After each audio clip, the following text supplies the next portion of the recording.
글쎄 안 들려 들을 뉴스 없어 아무 뉴스도 귀에 들어오지 않아 듣고 또 들어도 들을 뉴스 없어 만든 게 이 프로야.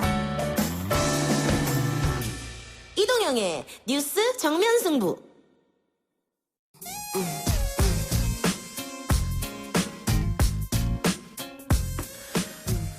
YTN 라디오 이동의 뉴스 정면 승부 3부 시작합니다. 이번엔 경제 이야기 해보죠. 경제 베스트 라인업 뉴스포터 에디터 신혜리 기자 나왔습니다. 어서 오십시오. 네, 안녕하세요. 지난달 가계 대출 통계가 발표됐는데요. 지난달 비교해서 가계 신용대출이 3조 원 늘었습니다. 이렇게 많이 늘어난 이유는 어디에 있습니까? 네, 일단 부동산 규제로 주택담보대출이 더욱 어려워지고 그리고 또 SK 바이오팜 공모주 청약 자금 수요까지 겹쳤기 때문인 것으로 보이는데요. 코로나19 사태 이후 줄곧 달마다 한 10조, 20조에 이르던 기업들의 대출은 지난달 1조 원대로 크게 줄었습니다. 일단 그 분기말 재무 건전성 지표 관리를 위해서 상환이 좀 이뤄진 점도 있었고요. 이 회사채 발행 시장 분위기도 좀 개선이 돼서 기업들의 은행 대출의 수요는 줄어들었다 이렇게 볼 수 있습니다. 예.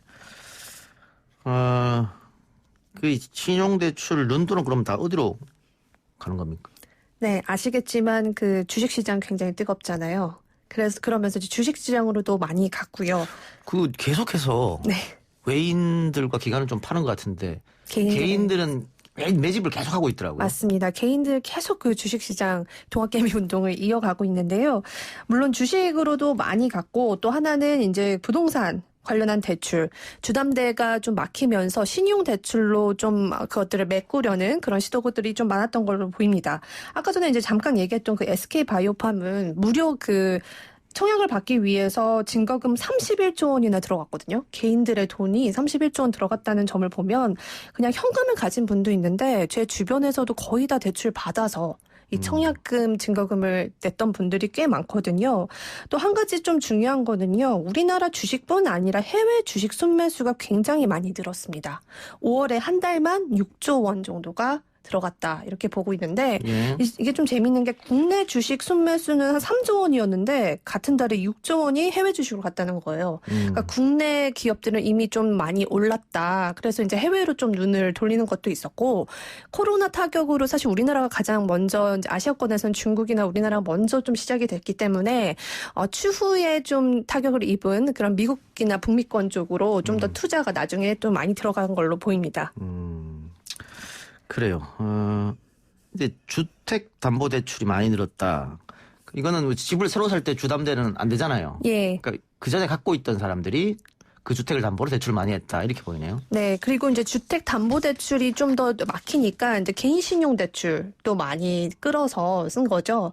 그래서 신용대출이랑 주택담보대출 이렇게 나눠서 봤을 때 이번에 좀 신용대출이 좀 크게 늘었습니다. 신용대출이 늘었다. 예. 자. 이번 달이 부가가치세 납부달인데 연 매출 8천만 원 미만인 경우에 부가세가 95%까지 감면된다. 뭐 코로나 이런 것 때문입니까? 네, 맞습니다. 이게 전 세계적인 트렌드 같아요. 지금 뭐 영국도 오늘 뭐 보도자료 낸 거 보니까 그 영세 상업자들한테 부가세를 감면하기로 결정을 했고요. 우리나라도 부가가치세 납세 대상자 가운데 이 상반기 공급가액이 4천만 원 이하인 개인 일반 과세자들이 이제 그 납부세액이 간이 과세자 수준으로 감면이 된다는 건데요. 최소 5에서 30%까지 감면이 됩니다.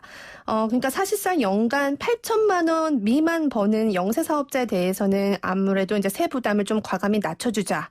이렇게 가고 있는 거고요. 이걸로 지금 약 한 136만 명 정도가 혜택을 받을 것으로 보이는데 올해 한시적으로 이 소규모 개인 사업자에 대한 부가가치세 감면 제도가 신설이 됐어요. 이게 3월 23일. 그러니까 코로나가 이제 좀 심했을 때 그때 이제 그 한시적으로 신설이 됐던 건데 그래서 내년 1월 신고할 때 납부 의무 면제가 예상되는 이 간이 과세자 연매출 4,800만 원 미만이 약 6천 명으로 지금 이해가 되고 있습니다. 예의가 되고 있는데 이 6천 명이 이제 그 예정 부가에서는 아예 이제 제외돼서 아예 부가를 안 해도 되는 그렇게 지금 혜택이 주어진다는 겁니다. 그렇군요. 자, 금융노사의 임단협 협상이 결렬됐는데 이렇게 되면서 또 코로나 위기인데 왜 결렬했느냐, 뭐 노조한테 또 그 비난이 많이 쏠리더라고요. 네, 맞습니다. 지금 코로나 때문에 모든 기업이 힘든데 이렇게 3% 정도의 임금 인상을 요구한 것은 좀 요즘 흐름에 맞지 않다라는 비판의 목소리가 있습니다.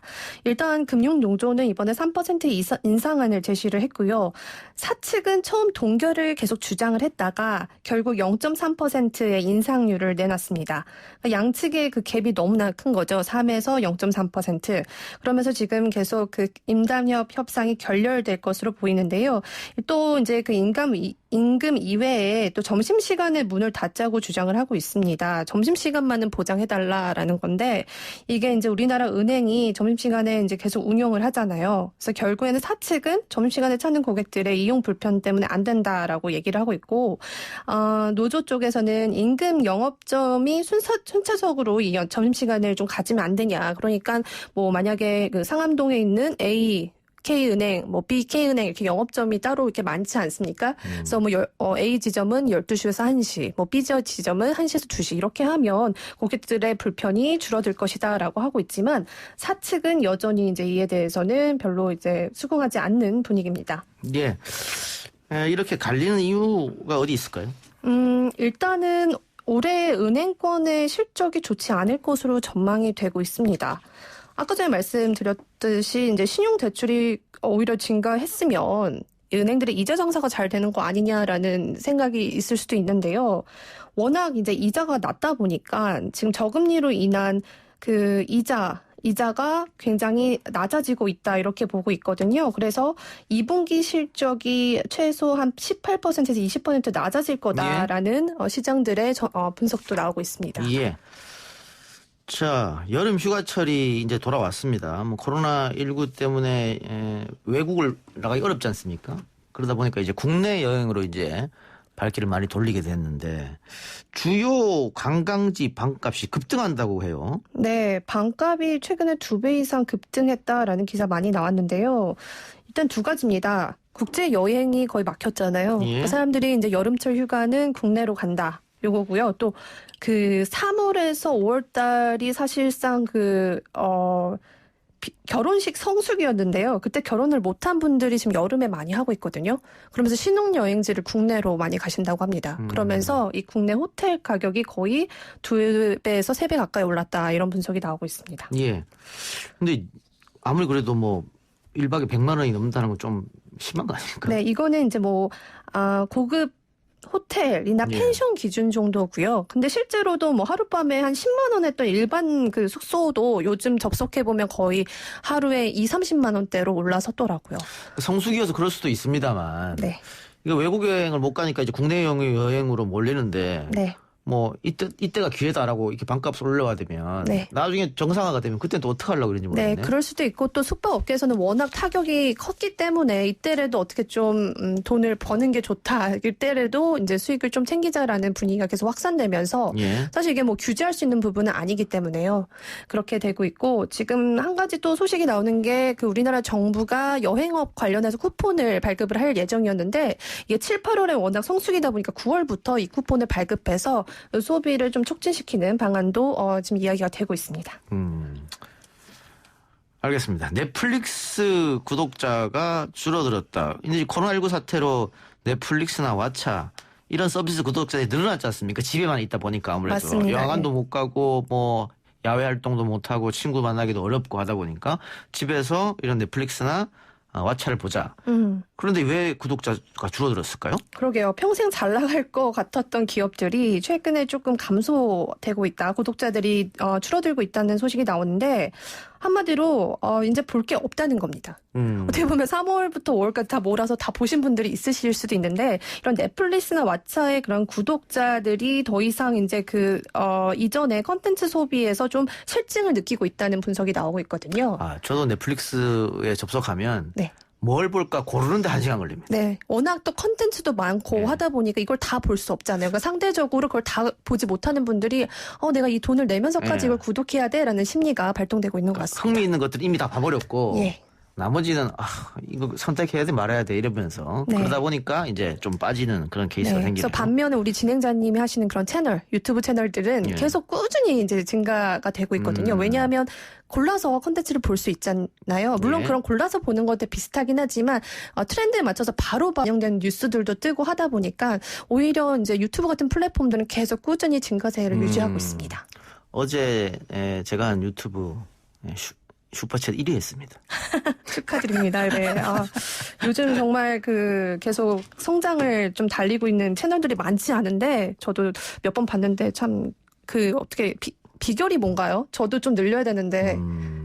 그냥 잘하면 됩니다. 잘하면 됩니까? 네. 네, 알겠습니다. 근데 이 컨텐츠 기업이 경쟁이 굉장히 심하지 않습니까? 예, 맞습니다. 지금 사실 이런 비디오나 컨텐츠 기업뿐만 아니라요. 최근에는 월마트 아시죠? 미국의 예. 대형 마트가 구독자 서비스, 서브스크라이브 서비스를 내놓는다고 해요. 그러니까 아마존에 대항하는 서비스를 내놓는다고 하는데요. 그러니까 앞으로는 이제 유료 컨텐츠 그리고 유료 서비스가 계속 이제 늘어날 것으로 보이거든요. 그래서 이제 이게 왜 그러냐 봤더니 더 이상 페이스북 같은 경우도 광고에 이제 기대하지 않겠다, 의존하지 않겠다는 거예요. 거의 지금 수익의 80%가 광고거든요. 페이스북, 트위터 다. 근데 최근에 그 인종차별 문제 때문에 미국 기업들이 더 이상 SNS에 광고를 안 하기로 했잖아요. 그러면서 더 이상 광고에 치우치는 그런 사업 구조는 어렵다라고 보기 때문에 개인 맞춤형 컨텐츠 서비스 이런 것들이 좀 늘고 있는 추세입니다. 예, 알겠습니다. 자, 아까 우리가 대출 이야기를 했습니다만은 예. 그러면은 사상 최대로 가계대출이 늘었으면 은행들의 수익은 늘었겠네요. 대출이 아까 전에 제가 말씀드렸듯이 네, 이자가 그러니까 양은 많아졌는데요. 옛날에 3% 받던 이자를 이제 1%밖에 안 느니까 이게 사실 그만큼 늘어났다고 좀 보기가 어렵거든요. 그래서 일단 전망은 감소할 거다라는 전망이 있는데 대신 지주사 있죠. 증권사를 가지고 있는 지주사들의 이익은 좀 늘어날 것 같아요. 왜냐하면 주식 투자를 많이 하니까 그만큼 그에 대한 수수료는 늘어날 것이다. 그래서 증권사를 가지고 있는 금융지주의 수익은 꽤 짭짤할 거지만 은행만 놓고 보면 저금리 기조 때문에 오히려 수익은 더 악화될 수 있다. 이렇게 보고 있습니다. 예, 알겠습니다. 뉴욕 금융당국이죠. 미성년 성범죄자와 거래한 도이치뱅크에 대해서 1,800억 원의 벌금을 부과했다. 어떤 얘기입니까? 네. 이게 이제 미성년자 성범죄 혐의로 수감됐다가 결국 극단적인 선택을 스스로 생을 마감한 제프리 엠스타인이라는 사람이 있습니다. 미국의 억만장자이자 트럼프의 베스트 프렌드거든요.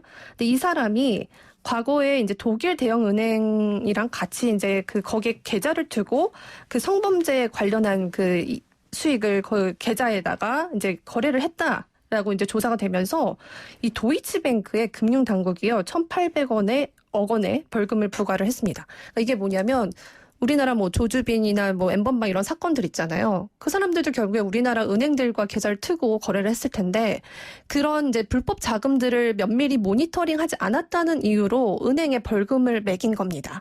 우리나라에선 사실 있을 순 아직 있지도 않은 일이었고 이게 사실 말도 안 되는 일이지만 이게 외국에서는 사실 금융 회사나 이런 증권이나 은행에 굉장히 컴플라이언스 이슈를 강하게 지금 처벌을 하거든요. 그러니까 이런 성범죄를 이 성범죄로 이제 수익이 난 그 수익을 이제 통로로 삼은 그런 계좌에도 앞으로 벌금을 부과하겠다. 이런 게 이제 지금 트렌드로 잡히고 있고 이거 봤을 때 사실 우리나라도 좀 이런 것들을 개선할 필요도 있을 것 같습니다. 근데 은행에서 그걸 어떻게 알 수가 있을까요? 네, 은행에 시스템이 있어요. 비정상적으로 거래 내역들이 좀 포착되도록 시스템을 잘 개선을 해야 되거든요. 예. 그러니까 이게 보면 한 동영상 때문에 거의 44억 원을 번다고 하는데 예. 이렇게 갑자기 큰 금액이 정기적으로 들어오면 사실 모니터링 하면서 좀 예. 조사를 해야 되거든요. 예. 근데 국내 이제 은행사들은 그런 거에 좀 취약하다라고 볼 수 있습니다. 알겠습니다. 오늘 경제얘기는 여기까지 하죠. 수고하셨습니다. 네, 감사합니다. 3부 수다 마치고요. 4부 특집 인터뷰 영화 소리꾼 관계자들과 함께 돌아오겠습니다.